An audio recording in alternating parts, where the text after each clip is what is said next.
Ukraina menghadapi situasi yang semakin sulit dalam peperangan melawan Rusia dewasa ini. Bahkan Presiden Ukraina Volodymyr Zelensky mendesak sekutu Eropa yang memberikan pilihan untuk mempercepat pasokan senjata atau menghadapi perang yang berlangsung lama. Dikutip dari Reuters.com pada Jumat 24 Maret, hal itu disampaikan dalam pidato hariannya pada Kamis kemarin. Pidato itu disampaikan Zelensky selama perjalanan menggunakan kereta api. Presiden Ukraina mendesak Eropa untuk meningkatkan dan mempercepat pasokan persenjataan modern. Bahkan, kepala negara Ukraina juga mendesak Eropa menjatuhkan sanksi yang lebih keras terhadap Rusia. Zelensky mengingatkan Eropa jika kedua hal itu tidak dilakukan, maka perang melawan Rusia bisa berlarut-larut selama bertahun-tahun atau berlangsung lama. Dalam pidatonya, kepala negara mengatakan bahwa Uni Eropa harus mengambil tindakan untuk menahan Rusia selama lebih dari setahun dalam invasinya ke Ukraina. Kali ini dalam pidatonya, Zelensky menunjukkan rasa frustasi yang tidak biasa.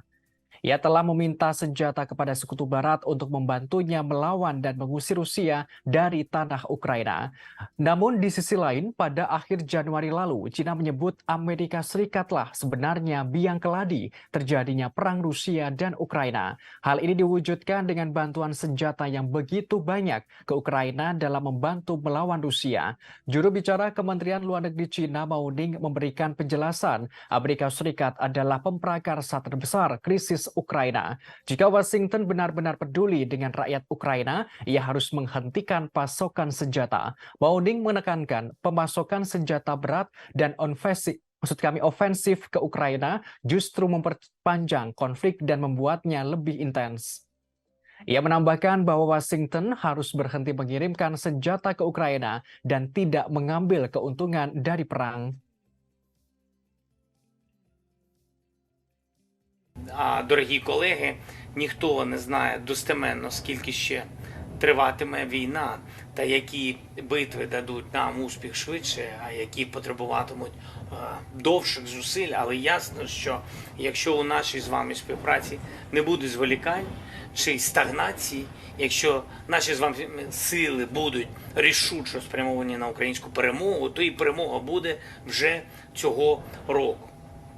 Час має значення і не тільки місяці і тижні, але й дні. І чим швидше ми з вами спільно діємо, тим більше життів рятуємо. А за понад рік повномасштабної війни наша з вами співпраця постійно наростає. Чи було деструктивне затягування між нашими кроками?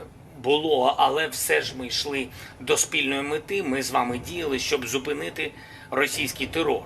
Наша з вами оборонна співпраця, успішне проходження зими без хаосу і кризи, економічна співпраця, 10 санкційних пакетів Євросоюзу проти Росії, допомога міжнародній юстиції у притягненні до відповідальності російських воєнних злочинців – все це докази, що Європа вміє захищати свої цінності і має хоробрість не підкорятись терору.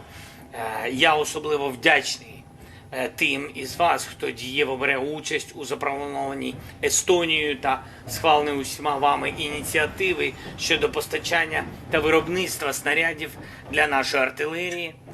Чим частіше б'ють українські гармати по окупанту, тим менше шансів у Росії реалізувати свою геноцидну політику проти українців та інших європейців.